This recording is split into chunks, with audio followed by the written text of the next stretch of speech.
नमस्कार, आप देख रहे हैं द हिंद 24 न्यूज और मैं हूं आपके साथ साक्षी निर्वाण। आइए नजर डालते हैं आज की कुछ खास खबरों पर। पंचकुला विश्व जागृति मिशन द्वारा आयोजित सनातन संस्कृति जागरण अभियान पंचकुला के शालीमार ग्राउंड में अत्यंत भव्यता और आध्यात्मिक ऊर्जा से भरपूर रहा।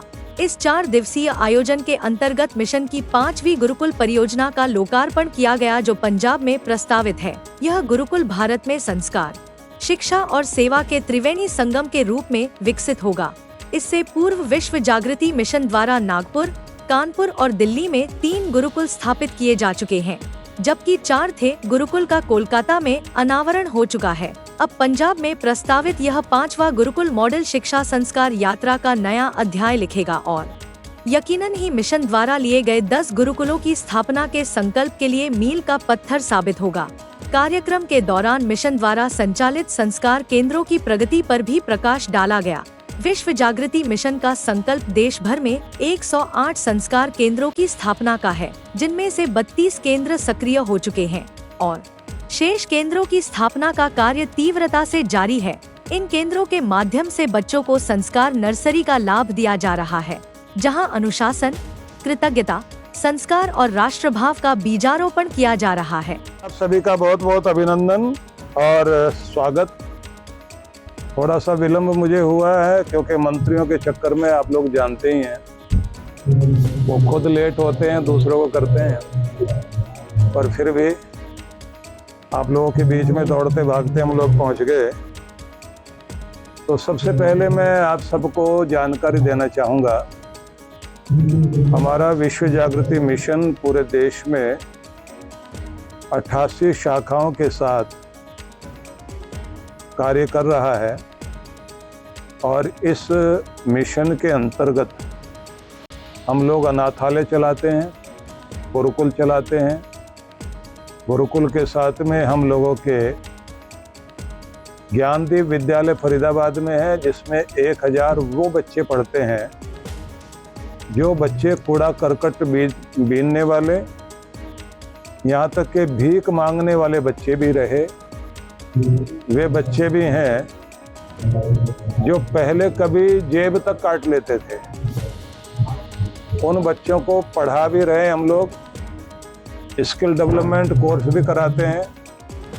कौशल विकास का पाठ्यक्रम और प्रशिक्षण देने के बाद उनकी नौकरी लगवाने का भी कार्य कर रहे हैं। इसी तरह से झारखंड के अंदर जो वनवासी आदिवासी बच्चे हैं, ऐसे 2 स्कूल वहाँ पर चलते हैं।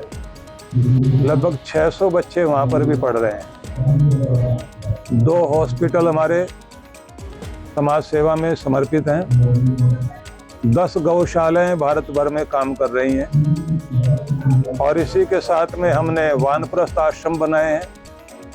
वानप्रस्थ आश्रम के साथ में आज की आवश्यकता को ध्यान में रखकर वृद्धाश्रम भी हमें मजबूरी में खोलना पड़ा है, क्योंकि पहले बच्चे अनाथ होते थे, आजकल बूढ़े लोग भी अनाथों की जिंदगी जी रहे हैं। इस सब के साथ में 24 मंदिर हमने पूरे भारतवर्ष में बनाए। हमारा एक ध्यान केंद्र हिमाचल व्यास नदी के तट पर है, जिसमें हम पूरे अंतर्राष्ट्रीय जगत को ध्यान के लिए आमंत्रित करते हैं। और इसी प्रकार से अब हमारी योजना है कि हम एक गुरुकुल बंगाल में खोलने जा रहे हैं। बंगाल में जो गुरुकुल खोला जाएगा उसका नाम ही स्वर्ण भूमि गुरुकुलम नाम दिया गया है और इसके मॉडल का लोकार्पण कराया भारत के रक्षा मंत्री राजनाथ सिंह से भारत मंडपम में, पूरे भारतवर्ष के महनीय संतों की उपस्थिति में। इसी के साथ में एक गुरुकुल हम लोग अलीगढ़ में खोल लेंगे, एक गुरुकुल मुरादाबाद में भी खोल रहे हैं और अभी पंजाब और हरियाणा के लोगों ने हमसे कहा है कि पटियाला में भी एक गुरुकुल खोलना चाहिए।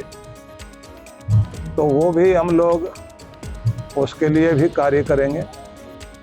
और हमारी चेष्टा ये है कि जो आज हमारे युवा पीढ़ी में संस्कारहीनता बहुत अधिक बढ़ गई है, माता पिता के प्रति सम्मान नहीं, देशभक्ति का अभाव दिखाई देता है, जो शिष्टाचार होना चाहिए वो नहीं है, अपने झंडे के लिए भी खड़े होने में उनको 1 मिनट से भी कम का समय वो भी देने को तैयार नहीं है। फौज के प्रति, सेना के प्रति जो श्रद्धा, प्रेम, देश प्रेम की भावना पहले थी, उसको फिर से बढ़ाने के लिए हम लोग चाहते हैं कि संस्कार केंद्र खुलें। इन संस्कार केंद्रों में हमारी चेष्टा होगी कि हमारा जो सनातन संस्कृति है उसका परिचय भी, हम किसी चीज़ की ज़रूरत है तो हम सबको उस मशाल को हाथ में लेकर के आगे आना चाहिए और काम करना चाहिए। तो इसलिए आज आप लोग जब यहाँ उपस्थित हुए हैं तो बहुत प्रसन्नता का विषय है और आप सबका मैं बहुत बहुत अभिनंदन करता हूँ। अब आप कुछ पूछना चाहें तो आपका स्वागत है। जो संस्कार केंद्र खोले गए हैं, हाँ, में किस तरह के बच्चे पढ़ाए जाएंगे, किस तरह के संस्कार दिए जाएंगे और क्या क्राइटेरिया क्या रखा है? पहले तो गुरुकुल की बात हम बताएं कि गुरुकुलों को जब हम खोल रहे हैं तो उसमें मॉडर्न एजुकेशन भी होगी, लेकिन प्राचीन विद्या का भी साथ में समावेश करेंगे। इनके होने का मतलब ये है कि इन गुरुकुलों में सारा दिन पढ़ने के साथ में बच्चे वहीं हॉस्टल में रहेंगे और उनको सुबह और शाम उस वातावरण में रखा जाएगा जिससे वो अपने शरीर को भी स्वस्थ रख सकें, प्राण शक्ति को भी प्रबल बना सकें, आध्यात्मिक रूप से भी जागृत हो सकें। उनको वो सारी चीज़ें भी मनोरंजन के नाम पर जो कुछ दिया जा रहा है, मनोरंजन के नाम पर उनको वो चीज़ देना चाहते हैं जिनसे उनका आत्मिक विकास हो सके। तो इस तरह से तो हम गुरुकुल चलाएंगे और संस्कार केंद्रों को हम इच्छा ये कर रहे हैं कि उसको 2 तरह से शुरू किया जाए। भारत भर के जो रिटायर्ड टीचर हैं उनका साथ लेकर के हम लोग, जिनके बच्चे शनिवार रविवार को थोड़े से भी फ्री होते हैं, वो बच्चों को वहाँ लेकर आएँ।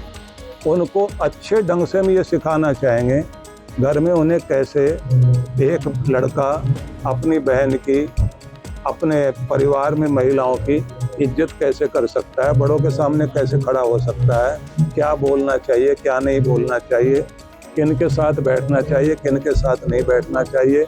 आपको संघ का रंग लगता है तो कौन से संघ नहीं करने, तो उस तरह की सारी चीज़ें। और एक नया रूप और अपना रहे हैं हम लोग। ये संचार क्रांति का युग है।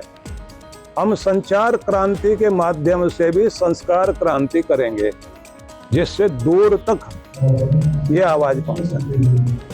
जिस तरीके से आपने थोड़े पहले किया कि कई बार जेल से जो कैदी आते हैं और फिर उनको समाज जल्दी से आपके साथ नहीं करता, लेकिन आपके द्वारा, हमारे मिशन द्वारा उनको सुधारने के साथ साथ इस तरह का स्किल डेवलप उनके अंदर किया जाता है ताकि वो अपना रोजगार भी कर सके और दोबारा समाज में एक पुनर्जीवन उनका एक तरह से, ये मान लीजिए कि आपका विश्व किया जाता है, तो उसमें कुछ बताएंगे कि कितने इस तरह के लोगों को अब तक हमने स्किल करके किया है?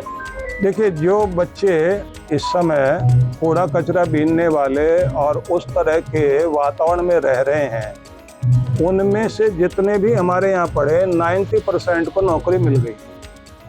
और हमारी चेष्टा यही है, और अभी हमारी चेष्टा ये भी है कि जो आदिवासी बच्चे हैं उनको हम लोग कुछ कंपनियों से बात कर रहे हैं कि जितने भी बच्चे निकलेंगे उनको सबको नौकरी दिलवाएंगे। सनातन धर्म जो है ये हमेशा उदारता के लिए माना जाता है, हर किसी को अप्रोच होते हैं, किसी को अनुमान किया जाते हैं, किसी को किया जाती है और अपना दरबार लगाना शुरू कर देते हैं। इनको कैसे देखते हैं? और बहुत वायरल हो रहे हैं और इससे कहीं ना कहीं सनातन धर्म दुकान भी हो रहा है। देखो, किसी में आस्था है उनके साथ एक जुगाड़, वो अलग बात है, लेकिन किसी में लादेन तो नहीं आ रहा, हनुमान जी तो आ रहे हैं ना। गुरु जी, क्या ये सही है? इनका सवाल ये था कि पक्षी के द्वारा किसी की विपदा दूर हो सकती है, पक्षी के द्वारा क्या भगवान को प्राप्त किया जा सकता है, जबकि आपका कहना ये है कि सिमरन के बिना परमात्मा को नहीं पाएगा। देखिए, आप जो मुझसे कहलवाना चाह रहे हैं वो मैं नहीं कहना चाहूँगा। उसका कारण है कि हम चाहते हैं सारी कड़ियाँ जुड़ी रहें, ये समय हमारे एक साथ मिलकर चलने का है। और बाकी तो जो मैं बोलता हूँ बहुत खुल के बोलता हूँ, जो आप भी नहीं सोचते उससे भी आगे बोलता हूँ और कठोरता से भी बोलता हूँ। लेकिन ज़रूरत है आज कि सारी उंगलियां एक हो जाएं और पावर बन जाए, और मिल करके जो है जब सारे मिल जाएंगे तो ये सारे छोटी उंगली सबसे पहले कूड़ा करकट साफ करते हैं। तो इसलिए आज मिलने की ज़्यादा जरूरत है। कड़ी में आपने कहा एक कड़ी है बहुत महत्वपूर्ण, प्रेमानंद जी महाराज जी। देखते रहिए द हिंद 24 न्यूज।